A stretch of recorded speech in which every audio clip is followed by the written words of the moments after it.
we've seen clapping, we've seen a speech that nobody asked for apparently, and apparently a speech that Meghan had no intention of giving, but off the cuff she managed to speak, well, some people might suggest, very well. In fact, considering she had no idea what she was going to say.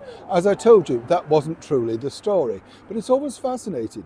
And then, of course, literally in the first few hours, we've seen all of that loved up action, haven't we? On the back of that golf buggy, being ferried around, waving to the minions as they go past, seemingly clapping for whatever apparent reason. The fact that they've turned up is a miracle in itself. No children, though, as I pointed out. And what's fascinating here is when you think this could be so much more, and truly needs to be so much more, in order to make this viable, valuable, and more importantly, money spinning. But truly, this is where it gets fascinating. Why are Harry and Meghan literally letting money slip through their very fingers when a simple action could turn it all around? Let me explain. Morning, nice to see you. We'll have a lovely wave. Thank you so much as ever for joining me today. Nice to have your company here in a very sort of grisly London day. It's never light, it's sort of just dark, miserable grey. I won't bore you with that. I know lots of people like to see those beautiful flowers at the side. That's the reason why I put them on, by the way, chums, because you just need brightening up, don't you? You think, oh goodness, let's look at something light and cheery and stuff like that.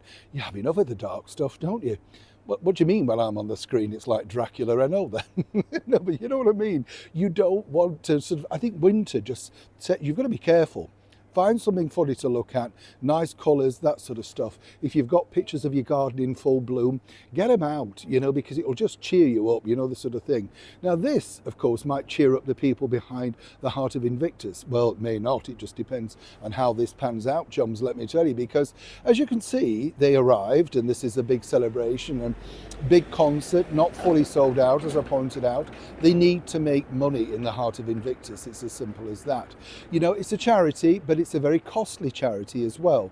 My heart goes out to all of those wonderful people that literally get involved, and they look happy, when you see them in their element, they're winning their games and stuff. I love the competitiveness of it, because everything goes when you're on that, say, wheelchair basketball. You can see them like, oh, I'm going to win this, and I quite like that, because that's really what it's about, isn't it? Living in the moment, Now, what's fascinating here is, as I said, Harry and Meghan could contribute so much more to making a lot of money for the Invictus. You see, one of the things that people don't realise in the modern world now is, say, take the Taylor Swift concert. The bulk of her income on a concert doesn't come from the show, believe it or not, but from the merchandise. That's the big bucks, the big money spinner. Now, it's fascinating to think that Harry and Meghan could have been head to toe in Invictus. Meghan could have gone on the stage wearing an Invictus hat or a t-shirt or, a jacket, anything. But so far, what we've seen is a plethora of fashion choices.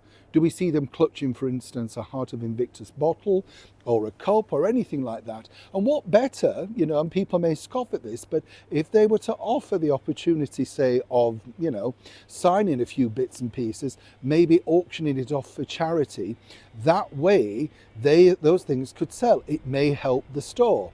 I was speaking to a person very close to all of that inside the Heart of Invictus, and they were saying this is what they're hoping to be able to sell.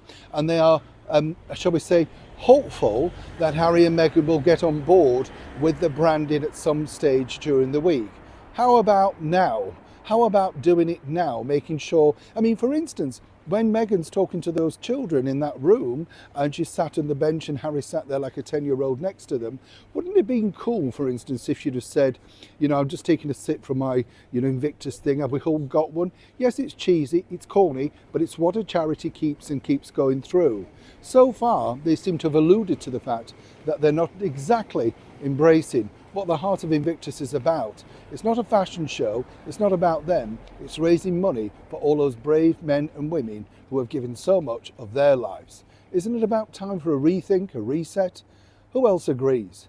Neil Sean in the very heart of London.